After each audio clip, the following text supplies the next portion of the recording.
On the scene, on the story. News on 6 starts now.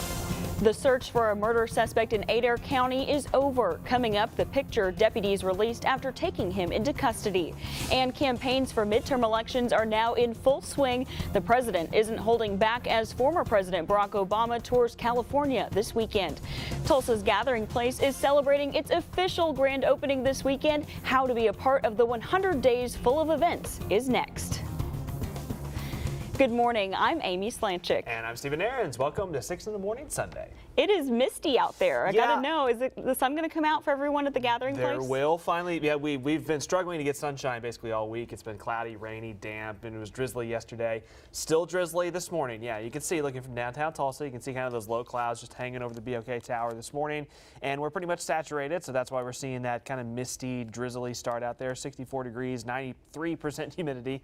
We should be seeing sunshine breaking on out. So yes, if you're headed to the Gathering Place later today, it is going to be a mighty fine one for our Sunday. I think you're going to like the rest of that Sunday forecast and a nice stretch of some drier weather for us to enjoy after the wet weather we've had recently. I'll give you more of the rundown in that 7-8 coming up in just a few minutes, Amy. Tulsa kids, we did it! As a lot of the country is looking on at what we're about ready to witness firsthand.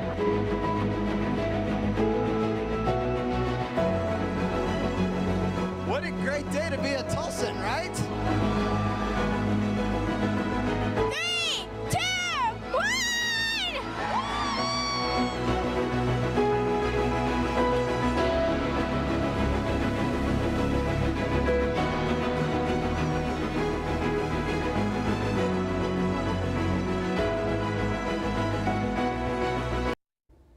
It's day 2 and Tulsa Gathering Place celebrations continue today. Thousands of people poured through the gates for the big day yesterday.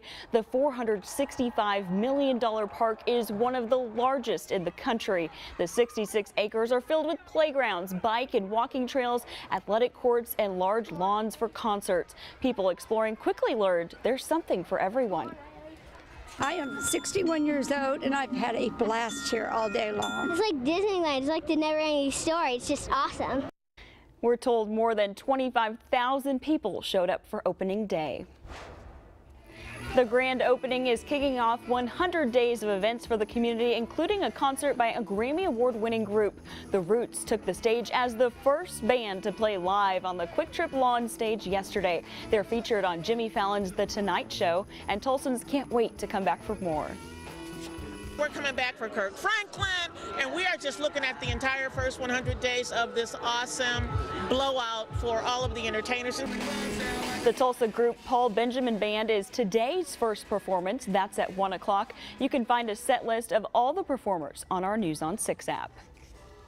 Oklahoma's leaders are weighing in on the completion of the multi-million-dollar Gathering Place. Like everyone else, they say they're in awe. Just wow. I mean, we're here in Oklahoma, in Tulsa, Oklahoma, and to see this absolutely magnificent park is just incredible, and it will be a national attraction. In fact, it'll be a worldwide attraction. And how lucky are we that there are people that love our city so much and love their fellow Tulsans so much that they would contribute the greatest gift of any park to any city in the history of America for us. Official park hours start today. The park is open from 9 in the morning until 10 at night. The search is over for an Adair County man accused of killing his wife and shooting his 8-year-old daughter in the face. The sheriff's office posted this photo on Facebook of deputies taking Aubrey Johnson into custody at the Adair County Detention Center. Deputies say his wife was found shot and killed outside the couple's home Thursday night. We're told the 8-year-old girl who was shot will have surgery. And we're getting new information on a suspect in a deadly hit-and-run crash in Bartlesville. Police arrested Millie Thompson last month for the death of this man, Cleo Cotton Bowl Lewis. Now, police have released Thompson from jail after an investigation reveals she was not the driver and her vehicle was not involved. Police say the investigation continues and plan to make another arrest soon. New this morning, a man is in jail after reports of a shooting in a Sepulpa neighborhood. Tulsa police arrested James Hare for assault and battery with a deadly weapon yesterday. Officers say Hare hit someone on the head with a gun, and on impact, the gun fired a round in the air. Police have not released the condition of the victim.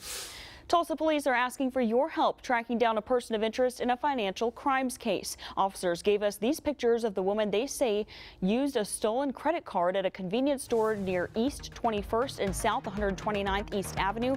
If you recognize her, call Crime Stoppers.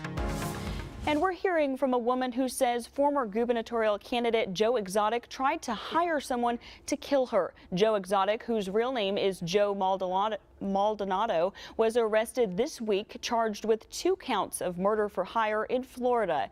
Carol Baskin tells us Maldonado has threatened her for years. You want to know why Carol Baskin better never, ever, ever see me face to face ever, ever, ever again. I was surprised he didn't want to do it himself, but I wasn't surprised that he would try to follow through. Baskin works to shut down roadside zoos like the one Joe Exotic owned. She says that's what started the threats. Starting tomorrow, registered Oklahoma voters will be able to update their information online. The state election board will release a new online form so voters can change their address or party affiliation. This update is part of a new voter registration system expected to be introduced in the next few years. It's a deeply flawed executive order. It's not something that I think is appropriate anyway. The state superintendent says she does not plan on handing over a list of schools for possible consolidation. The governor wanted a list of all school districts spending less than 60% of their budget in the classroom.